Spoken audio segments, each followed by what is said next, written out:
Hi hello ನಮಸ್ಕಾರ. Shashi kitchen ವರ್ಲ್ಡ್ಗೆ ನಿಮ್ಮೆಲ್ಲರಿಗೂ ಸ್ವಾಗತ. ಹೇಗಿದ್ದೀರಾ ಎಲ್ಲರೂ ಚೆನ್ನಾಗಿದ್ದೀರಾ ಅಂತ ಅಂದ್ಕೊಂಡು ಇವತ್ತಿನ ವಿಡಿಯೋನ ಸ್ಟಾರ್ಟ್ ಮಾಡ್ತಾ ಇದ್ದೀನಿ. ಇವತ್ತಿನ ರೆಸಿಪಿ ಏನಪ್ಪ ಅಂದರೆ ಪಾಲಕ್ ಸೊಪ್ಪಿನ ಪಲ್ಯ ಹೇಗೆ ಮಾಡೋದು ಅಂತ. ಎಲ್ಲರೂ ಸುಮಾರು ವಿಧದಲ್ಲಿ ಮಾಡ್ತಾರೆ, ಬಟ್ ನಾನು ಕ್ವಿಕ್ಕಾಗಿ ಹೇಗೆ ಪಾಲಕ್ ಪಲ್ಯನ ಮಾಡೋದು ಅಂತ ಈ ವಿಡಿಯೋ ಮುಖಾಂತರ ನಿಮ್ಮ ಹತ್ರ ಶೇರ್ ಮಾಡ್ತಾ ಇದ್ದೀನಿ. ಬನ್ನಿ ಹಾಗಾದರೆ ವಿಡಿಯೋ ಸ್ಟಾರ್ಟ್ ಮಾಡೋಣ. ನಾನು ಮೊದಲಿಗೆ ಇಲ್ಲಿ 2 ಕಟ್ ಪಾಲಕ್ ಸೊಪ್ಪನ್ನ ಕಟ್ ಮಾಡಿ ಕ್ಲೀನಾಗಿ ತೊಳೆದಿಟ್ಕೊಂಡಿದ್ದೀನಿ. ಒಂದು 2-3 ನೀರು, ಅಂದರೆ ಮಣ್ಣೆಲ್ಲ ಜಾಸ್ತಿ ಇರುತ್ತಲ್ಲ. ಇವಾಗ ಒಂದು ಕಡಾಯಿನ ಇಟ್ಕೊಂಡಿದ್ದೀನಿ. ಈ ಕಡಾಯಿಗೆ ನಾನು ಮೊದಲಿಗೆ ಪಾಲಕ್ ಸೊಪ್ಪನ್ನ ಹಾಕೋತೀನಿ. ನೀರೆಲ್ಲ ಏನೂ ಹಾಕೋಕ್ಕೆ ಹೋಗಬೇಡಿ. ನಾವು ಕ್ಲೀನಾಗಿ ಏನು ವಾಶ್ ಮಾಡಿರ್ತೀವಲ್ಲ ಪಾಲಕ್ನ, ಅದೇ ಪಾಲಕ್ಕಿಂದಲೇ ನೀರು ಬಿಟ್ಕೊಳ್ಳುತ್ತೆ. ನೀರೆಲ್ಲ ಹಾಕಿ ಕುದಿಸ್ಕೊಳ್ಳೋಕೆ ಹೋಗಬೇಡಿ. ನೋಡಿ, ಇವಾಗ ಪಾಲಕ್ ಸೊಪ್ಪನ್ನ ಕುದಿಯೋಕೆ ಇಟ್ಟಿದ್ದೀನಿ. ಗ್ಯಾಸ್ ಹೈ ಫ್ಲೇಮಲ್ಲಿ ಇಟ್ಕೊಂಡು ಈ ಥರ ಹಾಕಿ ಬಿಟ್ಬಿಡಿ. ಇವಾಗ ನೋಡಿ, ಕೆಳಗಡೆ ನೋಡ್ತಾ ಇರ್ಬೋದು ಟರ್ನ್ ಮಾಡಿದಾಗ ಯಾವ ಥರ ಕಲರ್ ಚೇಂಜ್ ಆಗ್ತಾ ಇದೆ ಅಂತ. ಸ್ವಲ್ಪ ನಾವು ಇದನ್ನು ಕುದಿಸ್ಕೋಬೇಕಾಗುತ್ತೆ. ಸ್ವಲ್ಪ ಕಲರ್ ಚೇಂಜ್ ಆಗೋವರೆಗೂ, ತುಂಬಾ ಗಿಜಿ ಆಗೋ ಥರ ಎಲ್ಲ ಕುದಿಸ್ಕೊಳ್ಳೋದು ಬೇಡ. ಜಸ್ಟ್ ಒಂದು ಸ್ವಲ್ಪ ಕಲರ್ ಚೇಂಜ್ ಆದರೆ ನಾವು ಇದನ್ನು ತೆಗೆದುಬಿಡೋಣ. ನೋಡಿ, ಎಲ್ಲ ಕಡೆಯೂ ತಿರುಗಿಸಿ ನಾನು ಈ ಥರ ಕುದಿಸ್ಕೊತಾ ಇದ್ದೀನಿ. ಇವಾಗ ಸ್ವಲ್ಪ ಹೊತ್ತು ಲಿಡ್ ಕ್ಲೋಸ್ ಮಾಡಿ ಕುದಿಸ್ಕೊಳ್ಳೋಣ. ಇವಾಗ ಇದು ಕುದೀಲಿ, ಅಲ್ಲಿವರೆಗೂ ನೆಕ್ಸ್ಟ್ ಪ್ರೊಸೆಸ್ನ ಮಾಡ್ಕೊಳ್ಳೋಣ ಬನ್ನಿ. ಇಲ್ಲಿ ಒಂದು ಮಿಕ್ಸಿ ಜಾರ್ ತೊಗೊಂಡಿದ್ದೀನಿ.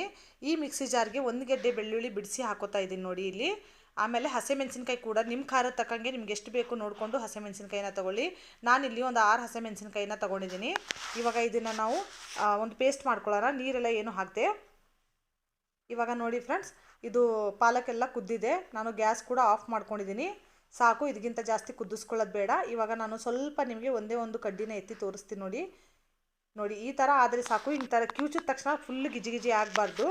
ಜಸ್ಟ್ ಒಂದು ಸ್ವಲ್ಪ ಕಲರ್ ಚೇಂಜ್ ಆದರೆ ಸಾಕು. ಇವಾಗ ನಾವು ಇದನ್ನು ತಣ್ಣೀರು ಹಾಕಿ ಈ ಥರ ಎಲ್ಲ ಬಸ್ಕೊಂಡ್ಬಿಡೋಣ. ನೀರು ನೋಡಿ, ಈ ಥರ ನೀರು ಬಸ್ತು ನಾನು ಈ ಥರ ಉಂಡೆ ಮಾಡಿ ಇಟ್ಕೊಂಡಿದ್ದೆ. ಫುಲ್ಲು ನೀರು ಬಸಿಬೇಕು. ಒಂಚೂರು ಕೂಡ ಇದರಲ್ಲಿ ನೀರಿನ ಅಂಶ ಇರಬಾರ್ದು.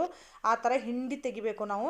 ಇವಾಗ ನೋಡಿ, ಹಿಂಡಿ ತೆಗೆದಾದ್ಮೇಲೆ ಈ ಉಂಡೆಗಳನ್ನೆಲ್ಲ ಒಡ್ಕೊಂಡು ನೀಟಾಗಿ ಸ್ಪ್ರೆಡ್ ಮಾಡ್ಕೊತಾ ಇದ್ದೀನಿ. ಅಂದರೆ ಏನಾಗುತ್ತೆ ಅಂದರೆ ಉಂಡೆ ಉಳ್ಕೊಂಡ್ಬಿಟ್ರೆ ಉಪ್ಪು ಖಾರ ಎಲ್ಲ ಮಿಕ್ಸ್ ಆಗಲ್ಲ. ಅದಕ್ಕೆ ಸ್ವಲ್ಪ ಉಂಡೆಗಳನ್ನ ನೀಟಾಗಿ ಒಡ್ಕೊಂಬಿಡಿ. ಇವಾಗ ಯಾವ ಕಡಾಯಿಲಿ ನಾನು ಪಾಲಕ್ ಸೊಪ್ಪನ್ನ ಕುದಿಸ್ಕೊಂಡಿದ್ನಲ್ಲ, ಅದೇ ಕಡಾಯಿಗೆ ನಾನಿಲ್ಲಿ ಎಣ್ಣೆನ ಹಾಕೋತಾ ಇದ್ದೀನಿ. ಎಣ್ಣೆ ಸ್ವಲ್ಪ ಜಾಸ್ತಿನೇ ಹಾಕ್ಕೊಂಡಿದ್ದೀನಿ, ಯಾಕಂದರೆ ಎಣ್ಣೆ ಜಾಸ್ತಿ ಇದ್ದರೆ ಪಲ್ಯ ತುಂಬ ಟೇಸ್ಟಿ ಆಗುತ್ತೆ. ಇವಾಗ ಇಲ್ಲಿ ಒಂದು ಮೀಡಿಯಮ್ ಸೈಜ್ ಈರುಳ್ಳಿನ ಫುಲ್ಲು ಸಣ್ಣದಾಗಿ ಕಟ್ ಮಾಡಿ ಇದನ್ನು ಕೂಡ ಆ್ಯಡ್ ಮಾಡ್ಕೋತಾ ಇದ್ದೀನಿ. ಇಲ್ಲಿ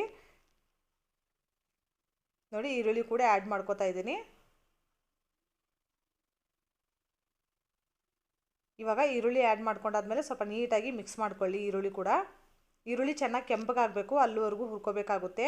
ಈ ಪಲ್ಯ ಅಂತೂ ತುಂಬಾ ನಿಜವಾಗ್ಲೂ ಹೇಳ್ತೀನಿ, ರೊಟ್ಟಿ ಜೊತೆ ಎಲ್ಲ ತುಂಬ ಟೇಸ್ಟಿಯಾಗಿರುತ್ತೆ. ಪಲ್ಯ ಜೊತೆ ಅಥವಾ ಅಕ್ಕಿ ರೊಟ್ಟಿ ಜೊತೆ, ರಾಗಿ ರೊಟ್ಟಿ ಜೊತೆ ಸಖತ್ತಾಗಿರುವಂಥ ಕಾಂಬಿನೇಷನ್ ಇದು.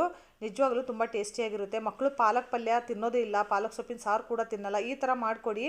ನಿಜವಾಗ್ಲೂ ಮಕ್ಕಳಿಂದ ಹಿಡಿದು ದೊಡ್ಡೋರ್ವರೆಗೂ ತುಂಬ ಇಷ್ಟಪಟ್ಟು ತಿಂತಾರೆ. ತುಂಬ ಟೇಸ್ಟಿಯಾಗಿರುತ್ತೆ. ನೀವು ಕೂಡ ಒಂದು ಸರ್ತಿ ಖಂಡಿತವಾಗ್ಲೂ ಟ್ರೈ ಮಾಡಿ. ಆಮೇಲೆ ಇದಕ್ಕೆ ಜಾಸ್ತಿ ಮಸಾಲೆಗಳನ್ನ ಏನು ಯೂಸ್ ಮಾಡಿಲ್ಲ, ತುಂಬ ಬೇಸಿಕ್ಕಾಗಿ ಮಾಡ್ಕೊಳ್ಳುವಂಥ ಸೊಪ್ಪಿದು.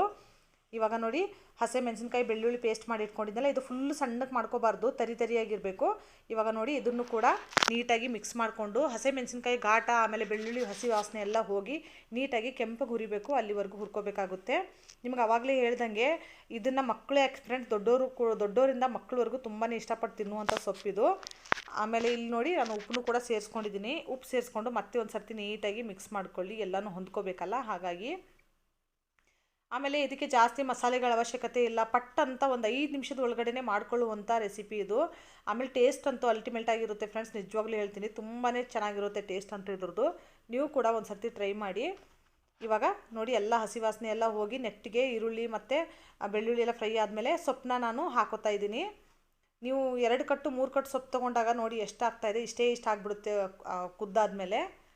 ಇವಾಗ ಎಲ್ಲನೂ ನೀಟಾಗಿ ಮಿಕ್ಸ್ ಮಾಡ್ಕೊಳ್ಳೋಣ. ನೀವು ಜಾಸ್ತಿ ಮಾತ್ರ ಇಲ್ಲಿ ನಾನು ನಿಮಗೆ ಮತ್ತೆ ಅದನ್ನೇ ಹೇಳ್ತಾ ಇದ್ದೀನಿ, ಸೊಪ್ಪನ್ನ ಮಾತ್ರ ಇಲ್ಲಿ ಜಾಸ್ತಿ ಬೇಯಿಸ್ಕೋಬೇಡಿ. ಜಸ್ಟ್ ಎಲ್ಲ ಕಡೆಯಿಂದ ಕಲರ್ ಚೇಂಜ್ ಆದರೆ ಸಾಕು. ಯಾಕಂದರೆ ಇಲ್ಲಿ ಎಣ್ಣೆ ಜೊತೆಲಿ ಮತ್ತೆ ನಾವು ಫ್ರೈ ಮಾಡ್ಕೊಂಡಾಗ ನೀವು ತುಂಬ ಕುದಿಸ್ಕೊಂಡ್ಬಿಟ್ರೆ ಪಿಚಿ ಆಗಿಬಿಡುತ್ತೆ. ಸೊಪ್ಪು ತಿನ್ನೋಕ್ಕೆ ಟೇಸ್ಟೇ ಇರೋಲ್ಲ, ಒಂಚೂರು ಕೂಡ ರುಚಿ ಹತ್ತಲ್ಲ ಫ್ರೆಂಡ್ಸ್ ನಾವು ತಿನ್ನೋವಾಗ. ಇವಾಗ ನೋಡಿ, ಎಲ್ಲನೂ ನೀಟಾಗಿ ಹೊಂದ್ಕೋಬೇಕು.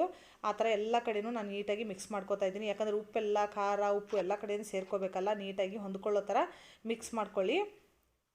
ನೋಡಿ, ಎಷ್ಟು ಚೆನ್ನಾಗಿ ಕಾಣಿಸ್ತಾ ಇದೆ. ಇವಾಗ ಸ್ವಲ್ಪ ಹೊತ್ತು ಲಿಡ್ನ ಕ್ಲೋಸ್ ಮಾಡಿ ಗ್ಯಾಸ್ನ ಸಿಮ್ಮಲ್ಲಿ ಇಟ್ಕೊಂಡು ಸ್ವಲ್ಪ ಹೊತ್ತು, ಜಾಸ್ತಿ ಹೊತ್ತೇನು ಬೇಡ, ಸ್ವಲ್ಪ ಹೊತ್ತು ಕುದಿಸ್ಕೊಳ್ಳಿ. ಇವಾಗ ನೋಡಿ, ಸೈಡಲ್ಲಿ ನೋಡ್ತಾ ಇರ್ಬೋದು ಆಯಿಲ್ ಎಲ್ಲ ಸಪ್ರೇಟ್ ಆಗಿಬಿಟ್ಟಿದೆ. ಆಮೇಲೆ ಕೆಳಗಡೆ ಒಂಚೂರು ಕೂಡ ನೀರಿನ ಅಂಶ ಇಲ್ಲ ನೋಡಿ. ಆಮೇಲೆ ಎಲ್ಲೂ ತಳ ಕೂಡ ಹಿಡಿದಿಲ್ಲ. ಪರ್ಫೆಕ್ಟಾಗಿ ನಮ್ಮದು ಸೊಪ್ಪು ರೆಡಿಯಾಗಿದೆ. ಇವಾಗ ಒಂದು ಸರ್ತಿ ನೀಟಾಗಿ ಎಲ್ಲನೂ ಮಿಕ್ಸ್ ಮಾಡ್ಕೊಳ್ಳೋಣ. ನೋಡಿ ಫ್ರೆಂಡ್ಸ್, ಎಷ್ಟು ಈಸಿಯಾಗಿದೆ ಅಂತ ನೀವು ನೋಡ್ತಾ ಇರ್ಬೋದು. ಜಸ್ಟ್ ಒಂದು 2 ನಿಮಿಷದಲ್ಲೇ ನಾವು ಸೊಪ್ಪನ್ನ ರೆಡಿ ಮಾಡ್ಕೊಬೋದು. ಇವಾಗ ನಾನು ಸ್ವಲ್ಪ ತೊಗೊಂಡು ನೋಡ್ತಾ ಇದ್ದೀನಿ, ಉಪ್ಪು ಏನಾದರೂ ಕಮ್ಮಿ ಇದ್ದರೆ ಮತ್ತೆ ಮೇಲಿಂದ ಅಡ್ಜಸ್ಟ್ ಮಾಡ್ಕೋಬೋದು.